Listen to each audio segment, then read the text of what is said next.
हरि ओम नमो भगवते वासुदेवाय। श्री ओम नमो भगवते वासुदेवाय। अब अथ चौथे अध्याय का महत्व। श्री भगवान वाच है, लक्ष्मी जो पुरुष श्री गीता जी का पाठ करते हैं तिनके साथ छुए से अदम देह से छूटकर विवेकी को प्राप्त होते हैं। तब लक्ष्मी जी पूछती हैं, हे श्री महाराज जी, गीता के पाठ करने वाले के साथ छूकर कोई जीव मुक्त भी हुआ है?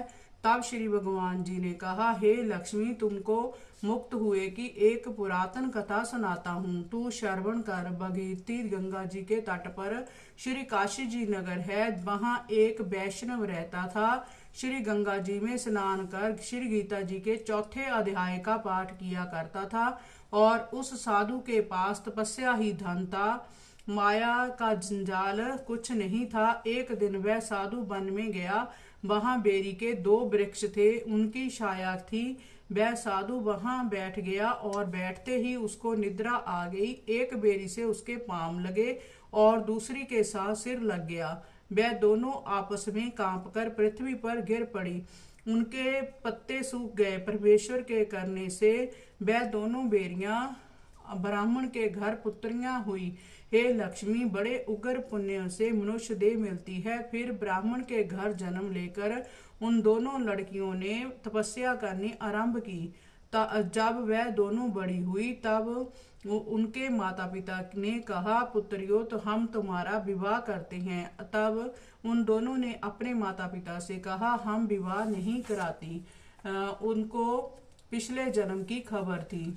वह जाति में सुंदर थी। उन्होंने कहा, एक हमारे मन की कामना है, यदि परमेश्वर वह पूर्ण करे तब बहुत बड़ी बात है। उनके मन में वही था कि वह साधु जिसके स्पर्श करने से हमको अदम देह से छूटकर जय देह मिली है, वह मिले तो तब बहुत भली बात है। इतना विचार कर उन दोनों कन्याओं ने माता पिता से तीर्थ यात्रा करने की आज्ञा ली। तब उन दोनों कन्याओं ने माता पिता को चरण वंदना करके गमन किया। तीर्थ यात्रा करते करते बनारस में पहुंची। वहां जाकर देखा तपस्वी बैठा है, जिसकी कृपा से हम बेरी की देह से छूटी हैं। तब दोनों कन्याओं ने दंडवत की, चरण वंदना करके विनय करी, हे संत जी, तुम धन्य हो, तुमने हमको कृतार्थ किया है। तब उस तपस्वी ने कहा, तुम कौन हो? मैं तुमको पहचानता नहीं। तब कन्याओं ने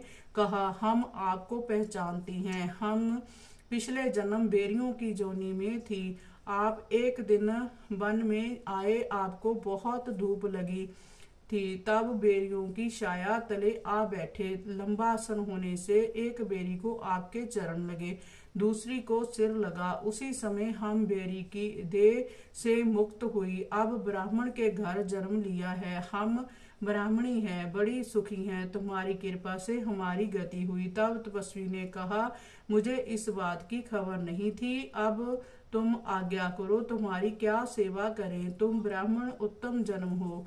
श्री नारायण जी ने कहा, श्री नारायण जी का मुख हो। तब कन्याओं ने कहा, हमको श्री गीता जी के चौथे अध्याय का फल दान करो, जिसको पाकर हम सुखी होवें। तब तपस्वी ने चौथे अध्याय का पाठ का फल दिया। देते ही उनको कहा कि तुम आवागमन से छूट जाओ। इतना कहते ही आकाश से विमान आए। उन दोनों ने देव देह पाकर वैकुंठ का गमन किया। फिर तपस्वी ने कहा, मैंने नहीं जाना था कि गीता जी के चौथे अध्याय का ऐसा महात्म है। तब वो मन वचन कर्म कर नित्य प्रति पाठ करने लगा। तब श्री नारायण जी ने कहा, हे लक्ष्मी, जय चौथे अध्याय का महत्व है जो तुमने सुना है। इति श्री पद्म पुराणे सत्यईश्वर संवादे उत्तराखंडे गीता महात्म नाम चतुर्थो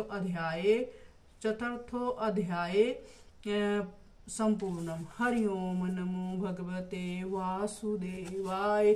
श्री ओम नमो भगवते वासुदेवाय।